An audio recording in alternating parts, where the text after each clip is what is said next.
Hey everybody, Written by Murphy. Murphy Daily here with Written by Murphy, and I'm giving you a moment of wonder. And if you're listening to me live, I want to know that. Type a 1 in the comments, make a comment. And if you're catching the replay, type replay or give me a 2 in the comments so I know that you're watching and we can have a conversation. So I just finished listening to the audiobook of Aristotle's Poetics. I like to go back and read books that I feel like probably should have been assigned to someone who went to a good school. And this seems like one of those really great classic books, and so I went to read it. And it was really short, also a motivating factor. So Aristotle talked about,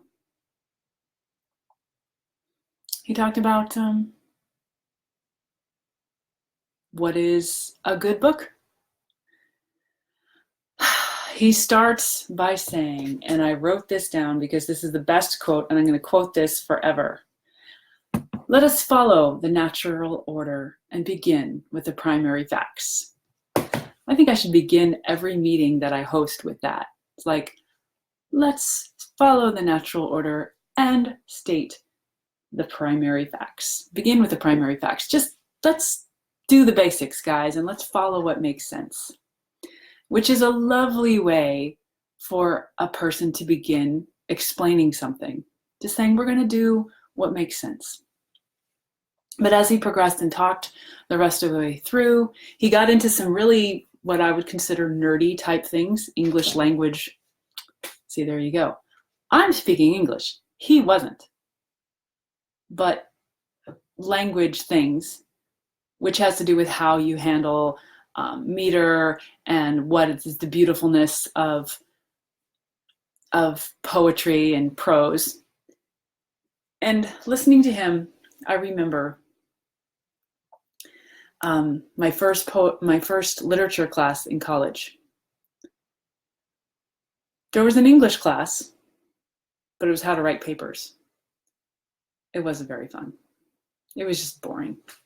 But the literature class, I lost my mind when I got a real literature class in college. I hadn't had a real literature class in high school, not really. And so this, gorgeous. And one of the things I know about the history of Western civilization is the Greeks are the ones who held culture and taught us. So in the original Greek,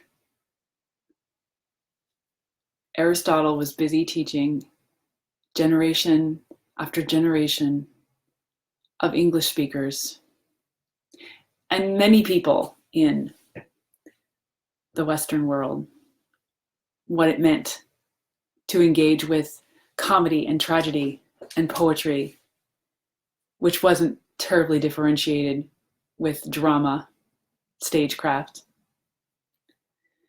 And I can feel myself going back and being part of the host of people in the hallowed universities, or whatever they call them, Oxford, Cambridge.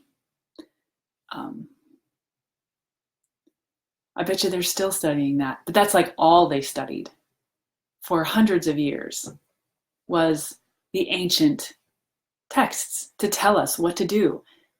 So that's so lovely listening to this. But even before that, I think, Aristotle, are you the first guy who did this? Are you the first guy who talked about what it meant to write, to compose a tragedy? Wow. The first guy. There's some argument in literature about what is the first novel. A novel is it wasn't around in the Greeks' time. It wasn't around in Aristotle's time. They had drama and they had poetry, but they didn't have novels. So what was the very first novel? I don't even remember what the contenders are. maybe one of the contenders was Don Quixote. But there's something great about the first. Was he the first literature professor? I always think of literature as English. But was he the first English teacher? Was he the first literature teacher? Maybe. He certainly lasted a long time.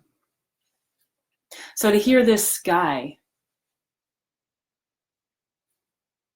2,500 years ago talking about this is how consonants and vowels work together, and this is how meter works, and this is what it means to have a tragedy, and it's not fair to create something that doesn't flow naturally from the story. Like, yeah, dude, you're talking my language 2,500 years ago.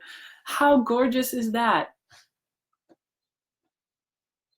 And generation after generation of people heard his words, the same ones. And some people said, yes, absolutely. And some people said, no, I disagree.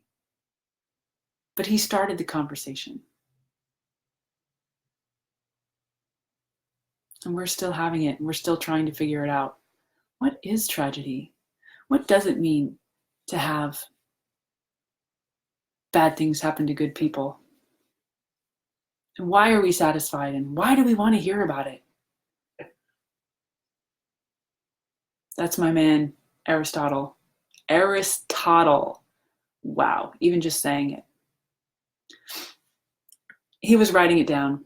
He wrote it down. He didn't just say it. Because I think people probably talked about it, but writing it down is something else altogether, which is the point of literature, isn't it? So that's what I have to share with you guys.